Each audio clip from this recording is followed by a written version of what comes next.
All right, we might have a constitutional crisis. We don't know who's going to be the Democratic nominee for president, especially if this talk that Joe Biden is being pressured out of the race materializes. What happens?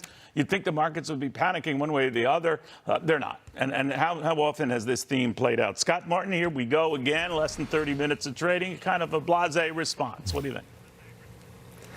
Yes, much ado about nothing so far, Neil. But I'll tell you, I think some fallout from the debate is being taken to heart by the market, meaning that maybe the prospects of Donald Trump kind of coming through in November is probably a good thing for the markets. Certainly, if you look at Joe Biden's track record, I think we all can believe in that. And so far, I think the markets are kind of taking things in stride with the hope that Trump pulls this out and we actually get some, oh my goodness, good economic policy post next January. All right, you'll get different people with different views on that. But let me get your sense about what's driving this, especially in technology. Of course, it's looking at another strong day. S&P and the NASDAQ, if they make gains of any sort today, they're at records again today.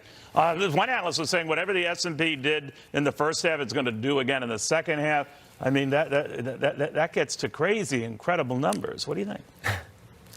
Well, hey, if the markets have hung in there as well as they have versus, say, Biden economics or, say, the Green New Deal, a rampant inflation, a crazy Federal Reserve, border crisis, geopolitical concerns, you name it, housing at a stagnating point. I'll tell you, Neil, the markets can take a lot. They're showing that so far. Trump buoys this, I think, a little bit more as we go into the fall as far as he pulls further ahead in the polls. But I'll tell you, Biden's comments here on the economy just do not ring true with investors. They don't ring true with voters, and therefore I think you're going to see the markets kind of react to, say, any movement that Biden makes here as being saying a negative thing for the markets, and therefore they're behind Trump. You know, the markets have done pretty well, though, under Joe Biden, as they did under Donald Trump. They kind of follow their own world, don't they?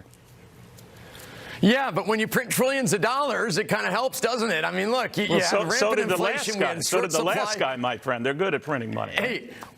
We all do. The problem is you want that money to go into the private sector, not the public, and let the private people do what they want with it, not the public sector. But, hey, that's something that government certainly needs to learn, I think, going forward. All right. Thank you very much, Scott. Always good catching up with you. Alex Hogan.